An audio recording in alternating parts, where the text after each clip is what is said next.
Got you on a clickbait. Sorry, not sorry, but if you're looking for a golden EQ setting, then you should watch this video.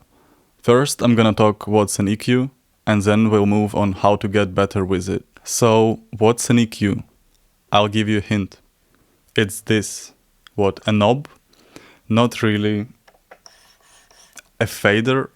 Worm? A volume knob. Exactly. And that's almost everything you need to know. EQ is a volume knob, with the only difference is that you can choose the part of the signal you want to amplify or subtract. Following this logic, the fader is also an EQ. I'm gonna explain.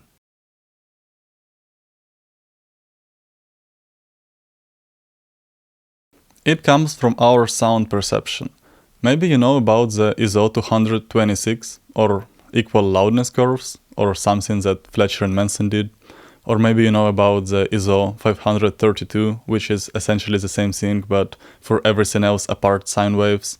Or you know about the auditory canal resonance, that your ear just amplifies anything between 3 and 4K. All that is good to know, but the main thing is that your ears are just the most sensitive to mid-range. Live with it. You can imagine yourself the opposite scenario. If you start moving away from sound source, you will notice that first you start hear less top and then low end. Higher frequencies will start fading out first because they carry less energy. Using this principle, you can already place instruments in the sound stage and create depth. And you can do that with just a fader. And here comes the first tip. One way to get better with an EQ is not to use one at all. I'm not saying that you need to delete all your EQs or that they are not necessary. It's just an exercise.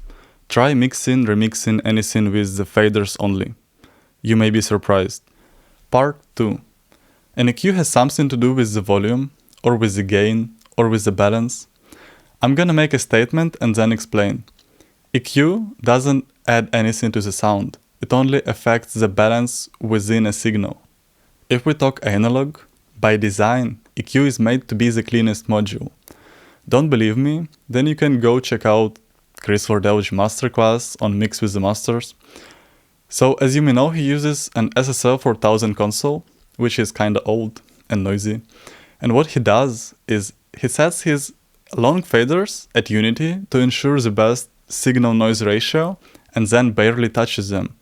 He does his gain staging and balancing mostly with an EQ. What I wanna state with this observation is that even an EQ from an old console is very clean, because it has something to do with gain, because it's a volume knob. So if you take your 20 Pultec emulations, run them all through a plugin doctor, you probably won't find an audible amount of harmonic distortion added. So if you're looking for a color within an EQ, it's probably not there. Off top. You don't need to copy a console engineer workflow because we're all digital now. All digital workstations are running in 32 bits floating point, so you can just stick with the faders, because the fader is the most musical EQ you'll ever find. Now, back to the balance. A simple example. If you're boosting tops, and then you turn down the signal to compensate it to the volume it was, you will find out that you eventually reduced the amount of the low end from the equation. Another example is cutting mids. If you cut mids and boost the signal to compensate, that would be the same as you boosted lows and highs. That's why I say EQ is about the balance.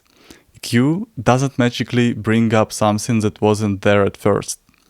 This part is crucial to understand. Like, you can't boost 10K on the vocals if there wasn't any.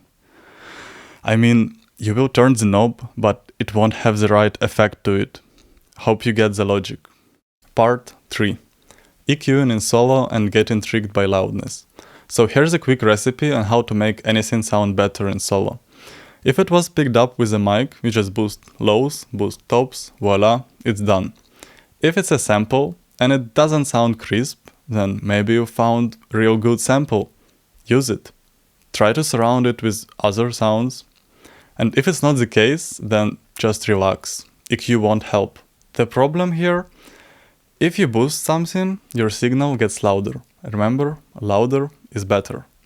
So if you cut harsh, for example, it may sound softer, but when you compensate for it, it may eventually sound muddy. So if you EQ anything in solo and try compensating the volume like real precise, then A-B, and then eventually you may find yourself going crazy because I bet you won't like the result often. So try getting it right from the source if you can. We fix it when we mix it, kinda still works, but not always. Why do these things happen? It's because the balance doesn't really exist in vacuum. The balance is relationship between some variables, and that's when the EQ really comes into play. You need to realize that EQ does not affect the sound you apply it to as much as it will affect the surrounding elements, like in a mix. That's why mastering is so experience dependent. Like 1 dB broad boost on a track can do more impact to the song than a 12 dB boost on a single track inside of it. And now we're coming to the conclusion. Get the maximum as you can with just faders. The less EQs you're gonna apply, the better it's gonna turn out. Source, trust me bro.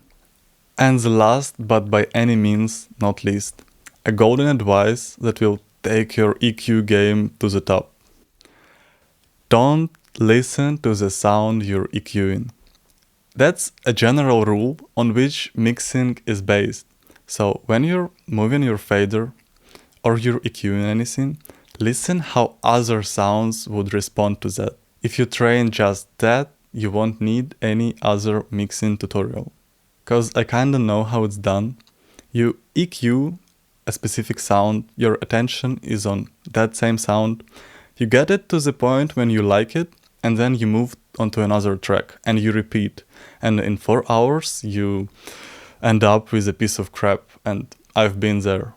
So do me a favor, before you jump into fixing that harshness or boominess on a specific track, get a good balance first. EQ it broad when needed, and don't get focused on some specific frequencies too much, because in the end, a mix is a mix.